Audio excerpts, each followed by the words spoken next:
আর জোরে কন্যা ভয় লাগে, কথা কোন ভয় লাগে, আওয়াজ দিয়ে বলেন ভয় লাগে।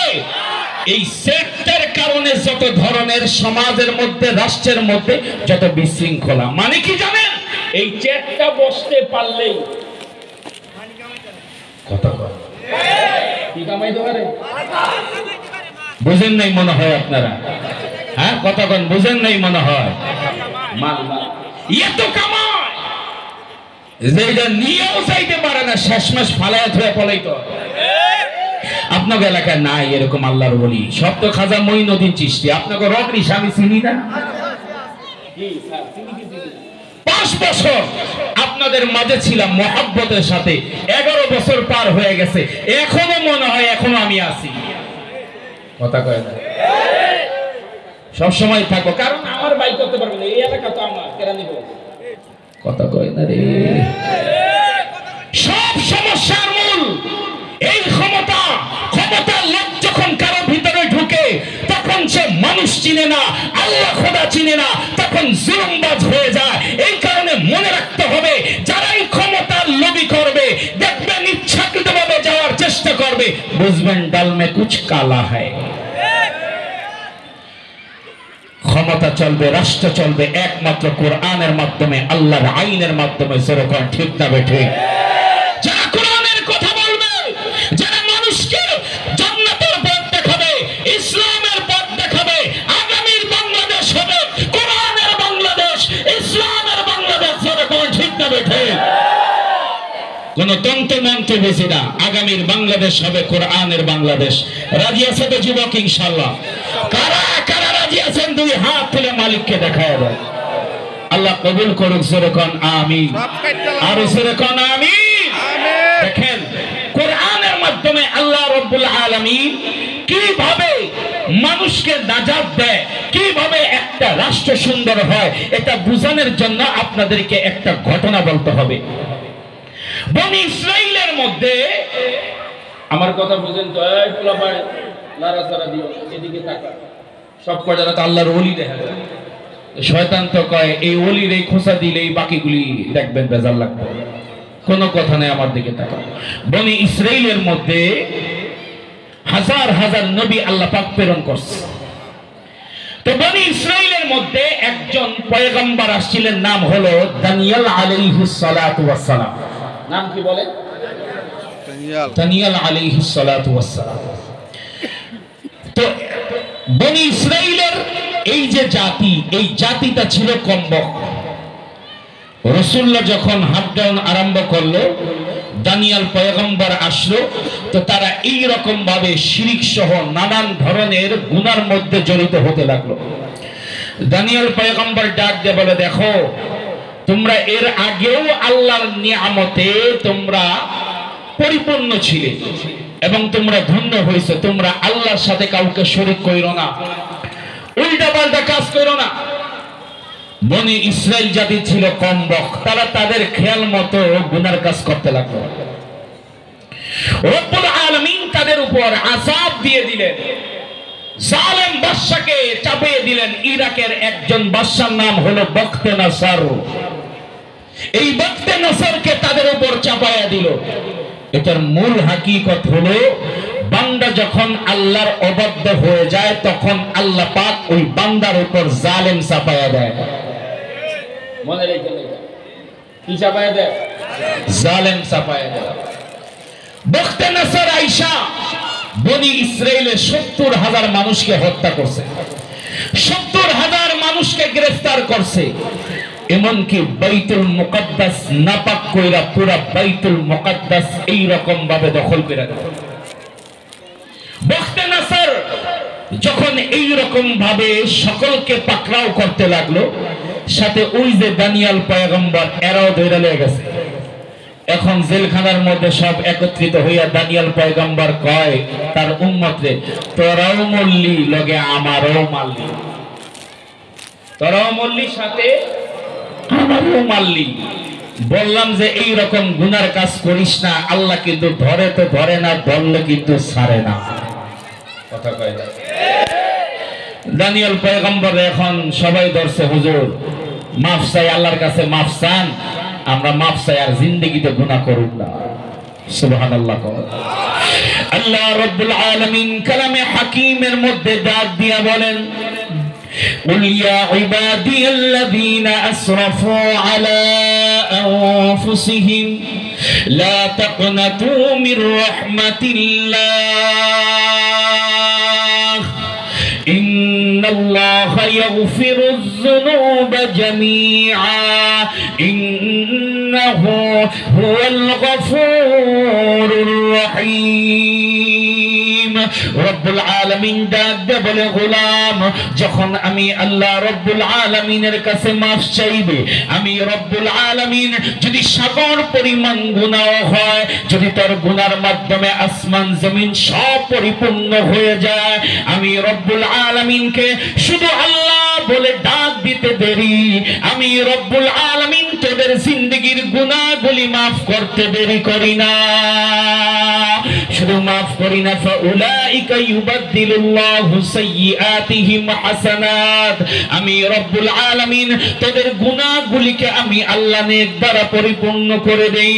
ওই যে দানিয়েল আলাইহিস সালাতু ওয়াস সালামের উম্মতের ডাক দেয়া বলে, ও আমাদের পয়গম্বর, আমরা অবাধ্য হয়ে গেছি, আমরা গুনাহগার হয়ে গেছি, আপনি আল্লাহর কাছে মাফ চান। আমরা আল্লাহর কাছে তওবা করলাম। ওই মুহূর্তে দানিয়েল পয়গম্বর যখন সিজদার মধ্যে পড়ে ডাক দিয়ে বলে, মালিক তোমার বান্দাগুলো এই রকম গুনাহ করে ফেলছে, অপরাধ করে ফেলছে, তুমি মাফ করে দাও। রব্বুল আলামিন ডাক দিয়ে বলে, দানিয়েল যা যা, আমি আমার বান্দার জিন্দেগীর तमाम গুনাহগুলি আমি আল্লাহ মাফ করে দিলাম। গুনাহ মাফ করে দিয়েছে। এবার আল্লাহ রাব্বুল আলামিন বললেন যে আমি তোমাদের মুক্তির একটা ব্যবস্থা করব। সুবহানাল্লাহ। মুক্তির ব্যবস্থা করব কিভাবে? ওই যে বখতে নসর বাদশা ঘুমাইছে, ঘুমানোর মধ্যে একটা স্বপ্ন দেখছে। স্বপ্ন কি দেখছে এটা ঘুম থেকে উঠার পর স্বপ্নের কথাও ভুলে গেছে। স্বপ্নও দেখছে, আবার কি হয়ে গেছে? ভুলে গেছে। এখন তিনি তার মহলের মধ্যে যাইয়া, দরবারের মধ্যে যাইয়া তার যত জাদুঘর গণক সবাইরে ডাকছে। ডাইকা বলতেছে, আমি গতকাল রাতে একটা স্বপ্ন দেখছি, এই স্বপ্নটা কি আমি ভুলে গেছি, এখন তোমাদের বলতে হবে স্বপ্নটা কি। সবাই ডাক দিয়া খাইটা আবার কেমন কথা হইল, স্বপ্নটা কি আপনি বলেন, আমরা ব্যাখ্যা করে দেই। কোন আমি স্বপ্ন ভুলে গেছি ডরে, আর তোমরা যে আমি এত টাকা পয়সা দিয়ে রাখি, আর তোমরা যদি আমার স্বপ্নের খবরই না রাখো, তো তোমাদের বেতন দিয়ে রাখা লাভ কি? মনে রাখো, আমার স্বপ্নের খবর যদি না কইতে পারো, সব কয়টারে হত্যা করো। সব কয়টারে কি করো? বিপদে পড়ছে কি পড়ছে না? কথা কথা বিপদে পড়ছে কি পড়ছে না? এখন তো সবাই কান্দা কান্দি আরম্ভ করছে, হায় হায় জালেম বাদশার কবলে পড়লাম। স্বপ্ন দেখছে সে, মনে নাই তার, এখন স্বপ্নের খবর আমাদেরকে বলতে বলে। রাজার কথা হলো, আমারটা খাও, আমারটা পড়ো, আমার স্বপ্নের খবর রাখো না, তোমাদের খবর আছে। এখন তো সবাই কাঁদতেছে কাঁদতেছে। ওই দিক দিয়া জেলখানার যে জেলার যে মূল দায়িত্বে, হেও কান্দে। এখন ওই দিক দিয়ে দানিয়েল পয়গম্বরের সাথে জেলারের সাথে একটু ভালো সম্পর্ক হয়ে গেছে। ডাক দিয়ে বলে যে গণকরা জাদুঘররা কাঁদবে, আপনি কাঁদেন কেন? কারে অগোচাকৃত ঘুষ নিয়ে আমি, বুঝেন নাই মনে হয়, অর্গ তো চাকরি আমি দিছি ঘুষ নিয়া, এখন তো অগো আগে আমারে কি করব? ফাঁসিতে দিব। এখন বলতেছে কি করা যায়, মাফ ঠাপ কইরা দিয়েন। দানিয়েল পয়গম্বরকে চিন্তা করেন না, জান আপনার এই সমস্যার সমাধান আমার কাছে আছে। বলে কিভাবে? বলে সে কি স্বপ্ন দেখছে এবং স্বপ্নের ব্যাখ্যা কি এটা আমি জানি। বলে কিভাবে? কয় আমার আল্লাহ জানাই দিছে। কে জানাই দিছে? আল্লাহ। আমরা তো মাঝে মধ্যে স্বপ্ন দেখি, দেখি তো কথা কয় না, দেখে কি দেখে না? হ্যাঁ সাবধান, সব স্বপ্ন আবার দেখে আবার লাভ দিয়ে উঠেন না। যাই হোক, দানিয়েল পয়গম্বর বললে তুমি তোমার বাদশাকে ডাক দিয়ে বলো যে একজন আসামি পাওয়া গেছে যে আপনার এই সমস্যার সমাধান দিতে পারবে। বলছে যাওয়ার পর তাড়াতাড়ি তারা নিয়ে আসো আমার কাছে। তো যখন দানিয়েল পয়গম্বরকে নিয়ে আসছে, সুন্দর করে একেবারে রাজার মতো সাজায় সাজায় নিয়ে আসছে, বলে তুমি কি আমার এই স্বপ্নের ব্যাখ্যা দিতে পারবে? বলে আমি দিব না, আমার আল্লাহ দিবে। জোরে কন্যা সুবহানাল্লাহ। ইউসুফ পয়গম্বরকে আল্লাহ রাব্বুল আলামিন স্বপ্নের তাবিরের জ্ঞান আল্লাহ পাক তাকে দান করছে। এটাও একটা জ্ঞান। সবার থেকে স্বপ্নের তাবির জানতে নাই, সবার থেকে স্বপ্নের তাবির, আর সবাই স্বপ্নের তাবির বলতেও পারে। সবাই স্বপ্নের তাবির কথা কয় না, বলতে। এই কারণে একটা কথা মনে রাখেন, স্বপ্ন যদি দেখেন তাহলে কখনো স্বপ্ন দেখলে এই স্বপ্নের খবর সবাইকে বলবেন না। এটা মনে রাখবেন, যে জানে তাকে জিজ্ঞাসা করবেন, এর কিছু সমাধানও আছে। তো দানিয়েল পয়গম্বর যখন বারবার ওই জেলার তাকে বলতেছে, ভাই তুমি যদি না পারো তোমারও খাইবো আমারও খাইবো, বাদশা কিন্তু জালে। এই কথা বলার পর এখন বলে তুমি চিন্তা করো না, আমার খবর যায় বাদশাকে ভালো করে রাখো। যখন দানিয়েল পয়গম্বরের খবর দিল, ওই দিন দানিয়েল পয়গম্বরকে সুন্দর করে রাজার মতো সাজাইয়া বাদশার দরবার নিয়ে যাইতেছে। জোরে কন্যা সুবহানাল্লাহ। হযরতে দানিয়েল আলাইহিস সালাতু ওয়াস সালাম যখন বাদশার দরবারে ঢুকবে, ওই মুহূর্তের মধ্যে বাদশার মহলের মধ্যে ঢুকতে হলে নিয়ম হলো মাথা নত করে ঢুকতে হয়। দানিয়েল পয়গম্বর যখন মাথা উঁচু করে ঢুকলো, সবাই বাদশাকে এই রকম সিজদা করে ঢুকে। এবার বাদশা ডাক দিয়া বলে, ও মন্ত্রী পরিষদ, এটা কেমন লোক, আমাকে ইজ্জত করলো না, সম্মান করলো না, মাথা উঁচু করে ঢুকলো। ওই মুহূর্তের মধ্যে দানিয়েল পয়গম্বর ডাক দিয়া বলে, ও বাদশা নামদার, আমরা এমন একজন মুসলমান, আমরা দুনিয়ার কারো সামনে মাথা নত করি না। আওয়াজ দিয়া বলতে হবে, মুসলমান একমাত্র মাথা নত করে কার দরবারে? আওয়াজ দিয়া বলতে হবে, কার দরবারে? ও মুসলমান, মুসলমান যখন নামাজের মধ্যে দাঁড়ায় আল্লাহু আকবার বলে, মুসলমান যখন নামাজের মধ্যে দাঁড়াইয়া যায় ঘোষণা দিয়ে দেয়, আল্লাহ সবচাইতে বড়, আল্লাহ সবচাইতে বড়, আর দুনিয়ার কেউ বড় না, আমার মালিকই সবচাইতে বড়। অতঃপর বান্দা আল্লাহর সাথে কথোপকথন আরম্ভ হয়ে যায়। বান্দা যখন রুকুর মধ্যে যায়, রুকুর মধ্যে গিয়ে ডাক দিয়ে বলে, সুবহান রাব্বিয়াল আযীম। বলেন না কি বলে? সুবহান রাব্বিয়াল আযীম, সুবহান রাব্বিয়াল আযীম। আবার বান্দা মাথা উত্তোলন করে দাঁড়াইয়া যায়, আবার সিজদার মধ্যে গিয়ে ডাক দিয়ে বলে, সুবহান রাব্বিয়াল আ'লা, সুবহান রাব্বিয়াল আ'লা। আমার মালিক ডাক দিয়ে বলে, গোলাম মাথা উত্তোলন কর, মাথা উত্তোলন কর। হাদিস শরীফের মধ্যে রাসূল করিম সাল্লাল্লাহু আলাইহি ওয়াসাল্লাম বলেন, আকরাবু মা ইয়াকুনুল আবদু ওয়া হুয়া সাজিদুন। বান্দা আল্লাহর নিকটবর্তী সবচেয়ে বেশি তখন হয় যখন বান্দা আল্লাহ রাব্বুল আলামিনের দরবারে সিজদা দেয়।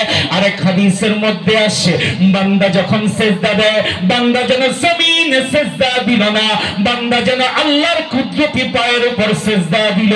জোরে কন্যা সুবহানাল্লাহ। इश्क जब तक खामोखाई दी वानगी की जोश में, इश्क जब तक खामोखाई दी वानगी की जोश में, वरना हर आशिक भी कदरी पुख्तगी खामोश है। आशिकारा रोज़ महशर बाक़ियामत कारनी, आशिकारा जुज़ तमाशा ये जमाले यारनी।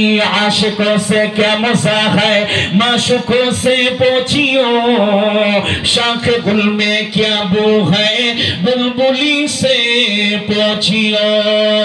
সিজদা দেওয়ার কি মজা, এটা একমাত্র নামাজি ব্যক্তি ছাড়া কেউ জানে না। ফজরের নামাজের কি মজা, এই শীতের ঘুম হারাম কইরা ঠান্ডা পানি দিয়া ওযু কইরা মালিককে সিজদা দেওয়া যে কি মজা, একমাত্র ফজর যেই ব্যক্তি না পড়ে ওই ব্যক্তি ছাড়া এই রকম মজা কেউ পায় না। জোরে কন্যা সুবহানাল্লাহ। আমার মালিক ডাক দিয়ে বলে, গোলাম মাথা উত্তোলন কর। দ্বিতীয়বার মাথা উত্তোলন করার সাথে সাথে আমার মালিক ডাক দিয়ে বলে, গোলাম যা যা তোর জিন্দেগি জিন্দেগির तमाम গুনাহগুলি আমি আল্লাহ maaf করে দিলাম, আমি আল্লাহ maaf করে দিলাম। যা যা তোর জিন্দেগির গুনাহগুলি maaf করে দিলাম। দানিয়েল পয়গম্বর আল্লাহর কাছে দোয়া করতেছে, আল্লাহ বান্দা তো তোমার, গুনাহ তো করছে, আল্লাহ তুমি maaf করে দাও। সুবহানাল্লাহ, তুমি maaf করে দাও। তুমি maaf না করলে কে maaf করবে? কে আছে আমাদের আর রব? ইয়া মালাইকাতি কদ ইস্তাহিয়াতু মিন আবদি ওয়ালা গায়রি, ও মালিক তুমি ছাড়া তো আমাদের আর কোনো ইলা নাই। সুবহানাল্লাহ, কথা তুমি ছাড়া আমাদের আর কোনো ইলা নাই, মালিক নাই। গুনাহ কইরা হলো আবার তোমার দরবার আসতে হবে, তুমি ছাড়া আমাদের আর কোনো দরবার নাই। নাকি আপনাগো আছে?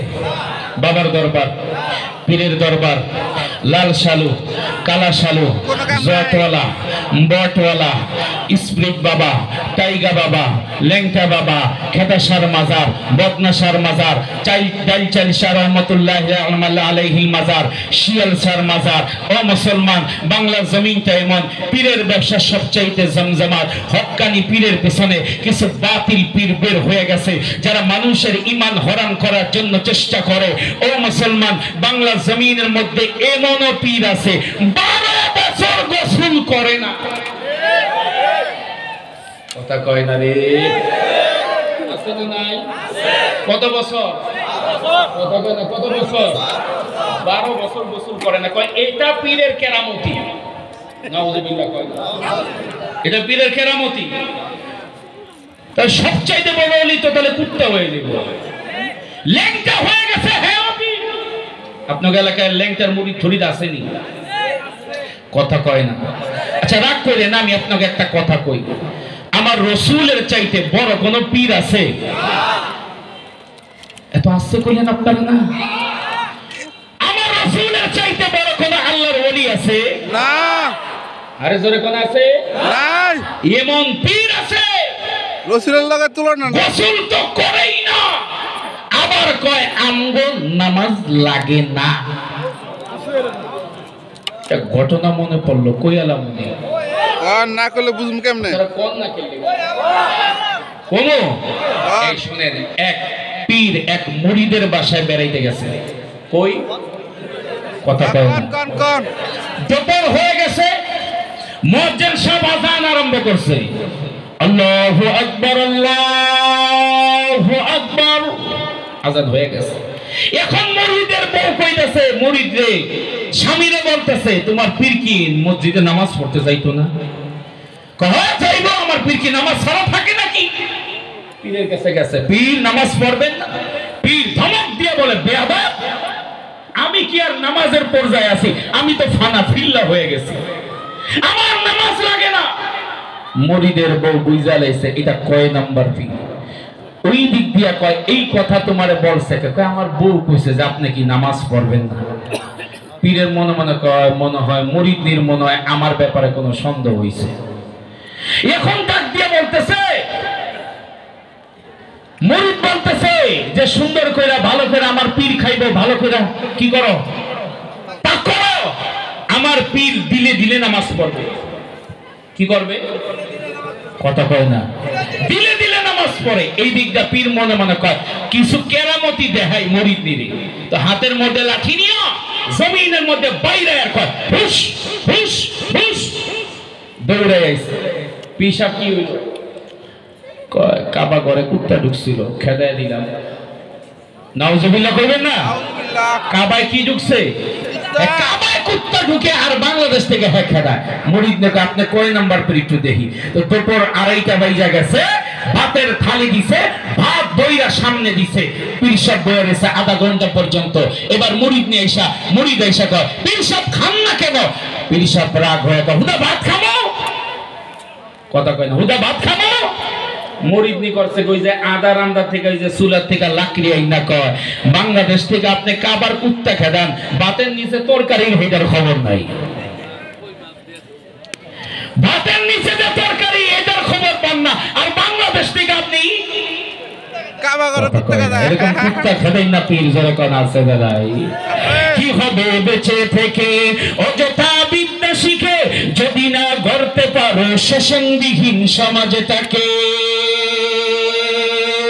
চলবে না বন্ধ হয়ে যাবে হয় না যুবকরা কয় না হুজুর গতকাল 31st নাইট গেছে অনেক আনন্দ করছি অনেক লাফালাফি করছি অনেক চিল্লাচিল্লি করছি আজকে আর ভাল লাগতেছে না মনে রাখো গতকাল যারা এই রকম 31st নাইট নামক যখন ইহুদি খ্রিস্টানদের কালচার যারা পালন করছো এটা তোমাদের জন্য জাহান্নামের কারণ হয়ে যেতে পারে আজকে আওয়াজ দিয়া আল্লাহকে দেখাইয়া দিবা আল্লাহ গতকাল যা করছি ভুল করছি আর করব না ইসলামের পক্ষে থাকবো ঈমানের পক্ষে থাকবো রাসূলের পক্ষে থাকবো ও জাতির মুসলমান রাজি আছে না নাই চলবে না বন্ধ হয়ে যাবে কি হবে বেঁচে থেকে অযথা বিদ্যা শিখে যদি না গড়তে পারো শোষণবিহীন সমাজে তাকে কি হবে বেঁচে থেকে অযথা বিদ্যা শিখে যদি না গড়তে পারো শোষণবিহীন সমাজে তাকে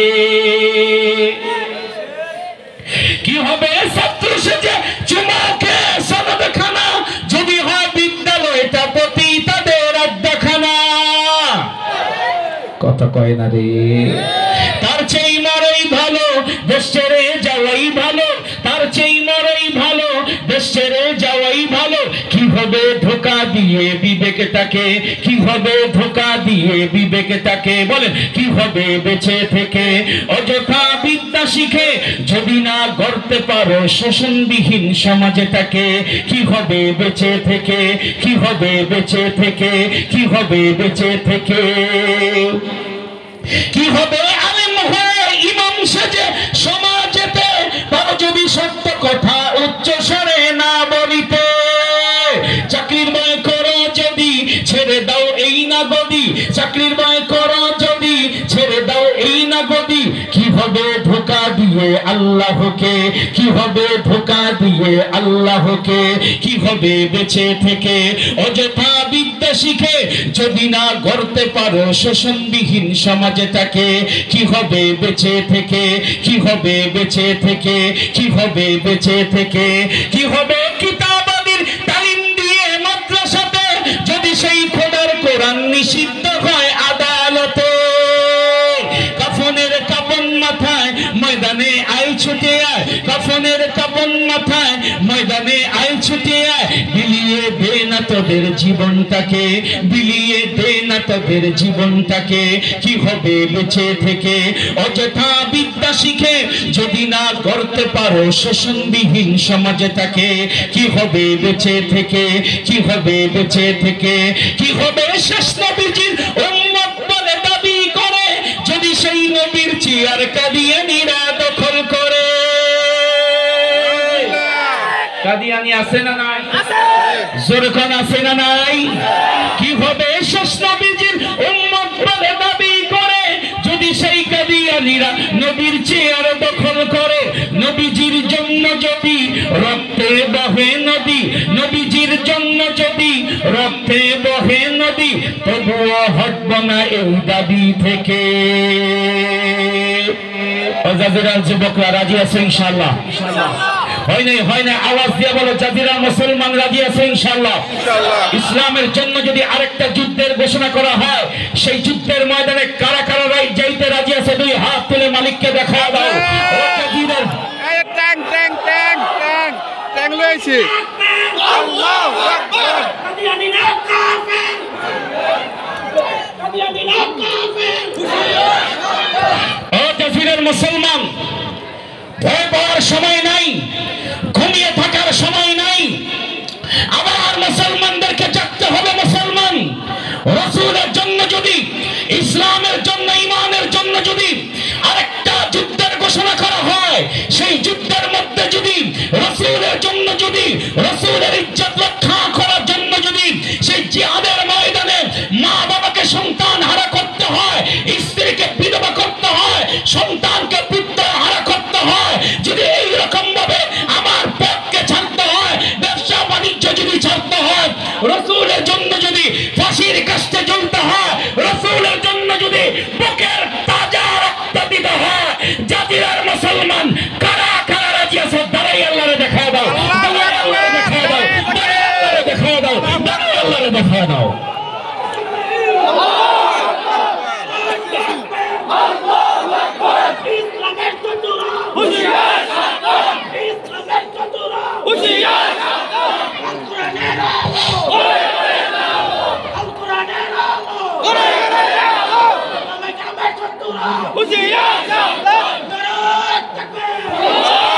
আল্লাহ কবুল করুক, জোরে কোন আমিন। মুসলমান, কথা ক্লিয়ার। যে যে দল করেন করেন, এটা আমাদের কোনো ব্যক্তিগত বিষয় না। ইসলামের বিষয়ে কারোর সাথে কোনো আপোষ নাই। রাসূলের শানে গুস্তাখি হলেও কারোর সাথে আমাদের কোনো আপোষ নাই। তখন কাউকে দেখা হবে না, একটাকেও বিনা চ্যালেঞ্জে ছেড়ে দেওয়া হবে না ইনশাআল্লাহ। রাজি আছি না নাই? যখন রাজি আছি না নাই? ওই যে বখতে নাসার দোয়া করলেন, যখন বাদশা বললেন, বাদশা আপনি যে স্বপ্ন দেখছেন এই স্বপ্নটার কথা আমি বলতে পারি। দ্বিতীয় নাম্বার হলো এই যে আমি আপনার সেজদা দিয়ে ঢুকলাম না, এটা আপনারও লাভ আমারও লাভ। মনে আছে তো আপনাকে? আপনারও লাভ। বাদশাকে বুঝলাম না, সেজদা দিলেন না আমারে, আমার লাভ হইলো কিভাবে? দেখেন, আপনার স্বপ্নের বিষয়ের জ্ঞানটা যে আমারে দিছে, হের নিষেধ আছে কাউরে সেজদা দিতে নাই। যদি দিতাম জ্ঞানটা নিয়ে যাইতো, আপনি দিকটা চিন্তা করতে করতে মরতেন, আর আমি ব্যাখ্যা না দিতে পারলে আপনি আমারে ফাঁসিতে ঝুলাইতেন। আপনিও পাচ্ছেন, আমিও পাচ্ছি। বাদশা কথা তো ঠিক আছে, কথা কি আছে? ঠিক আছে। আচ্ছা ঠিক আছে বলো। তখন বাদশা দানিয়েল পয়গম্বর বলতেছে, আপনি যে স্বপ্ন দেখছেন, আপনি স্বপ্ন দেখছেন একটা বিশাল মূর্তি, যে মূর্তির মাথা হলো আসমানে, তার পাওটা হলো জমিনে, পুরো দুনিয়াটা ভইরা গেছে, এত বড় একটা মূর্তি দেখছেন। কথা ঠিক, কথা বুঝে। আর আপনার মূর্তির কল্লাটা হলো স্বর্ণের। কল্লা কি? বুকটা হলো রূপার, পেটটা হলো পিতলের, রাঙ্গুলি হলো তামার, পাউগুলি হলো লোহার, আর গুচ্ছাগুলি হলো মাটি। একেবারে বাস্তব বলছেন। তারপর আপনি দেখছেন হঠাৎ আসমান থেকে একটা পাথর পড়লো। কি পড়লো? আগে তুমি বলো, এই যে স্বর্ণ এটা কি? বলে স্বর্ণটা হলো আপনার যুগটা সোনালী যুগ, আর রূপা এটা হলো আপনার দুই সন্তান। আপনার সন্তান আপনার পর ক্ষমতা পাওয়ার পর আস্তে আস্তে আস্তে আস্তে আপনার ইজ্জত কমবে। তারপর হলো পিতল, এবং তারপর তামা। এই দুইটা দিয়ে বুঝাইছে যে এই রকম ভাবে যারা জাপানি অথবা অন্য দেশের থাকে তারা যেমন লাল হয়, এই রকম ভাবে বুঝাইছে আস্তে আস্তে এই ক্ষমতাগুলি আপনার আয়ত্তে আসবে। তারপর দেখছেন কি? তারপর দেখছি লোহা, আপনার ক্ষমতা আস্তে আস্তে ডাউন হচ্ছে। তারপর দেখছেন কি? দুইটা পাও মাটির। বলে এই দুইটা হলো দুইটা মেয়ে, দুইটা মহিলা। আপনার সন্তানদের পর দুইজন মহিলা ক্ষমতা পাইব। আবার অন্যদিকে নিয়ে কথা বোঝেন না? কয়জন মহিলা ক্ষমতা পাইব?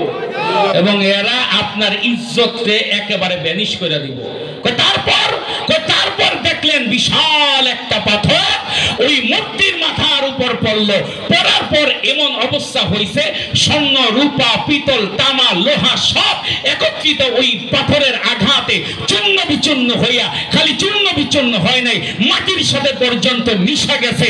আপনি ভয় পাইয়া ঘুম ভেঙে গেছেন। কথা কি ক্লিয়ার? সুবহানাল্লাহ কইবেন না? এবার দানিয়েল পয়গম্বর বলে, এইবার আপনি শুনেন ওই পাথরটা কি? সুবহানাল্লাহ করো, আরো যেরকম সুবহানাল্লাহ। দানিয়েল পয়গম্বর বলে ওই পাথরটা হলো আখিরি জামানার পয়গম্বর নবী মুহাম্মদুর রাসূলুল্লাহ সাল্লাল্লাহু আলাইহি ওয়াসাল্লাম। জোরে কোন না সুবহানাল্লাহ। ও মুসলমান, পূর্বের নবীরাও আমার রাসূলের আগমনের বার্তা দিয়েছে। খুশি না বেজার? আর যখন খুশি না বেজার? আল্লাহ রাব্বুল আলামিন কালামে হাকিমের মধ্যে ডাক দিয়া বলেন, ও দুনিয়ার মানুষ শোনো, এই যে দুনিয়ার যত ইহুদি খ্রিস্টান গুলো রয়েছে সব আমার নবীকে ভালো কইরা চিনে। যেই রকম ভাবে তারা তাদের বাপ দাদাদেরকে চিনে এইভাবে চিনে। এবার দানিয়েল পয়গম্বর ডাক দিয়া বলে, ও বখতে নসর, ওই পয়গম্বর যখন দুনিয়ার বুকে আবির্ভাব হবে, দুনিয়ার কোন মানুষের উঁচু নিচু থাকবে না। এখনো অন্য অন্য ধর্মের মধ্যে দেখা যায় অমুকের দাম বেশি অমুকের দাম কম, কিন্তু মসজিদ হলো এমন একটা জায়গা, ওই মসজিদের মধ্যে যদি এই রকম ভাবে সামনে যদি কোন সুইপার অথবা আপনাদের জাজিরের কোন লেবার দাঁড়াইয়া যায়, আর যদি ওই খোলার মালিক যদি সামনে দাঁড়ায়, এই রকম কথা বলার কোনো অধিকার নাই। তুমি পিছে চলে যাও, তুমি হলো আমার কর্মচারী, এই কথা বলার হক, এই কথা বলার সাহস জোরে কোন আসেনি? আরো জোরে কোন আসেনি?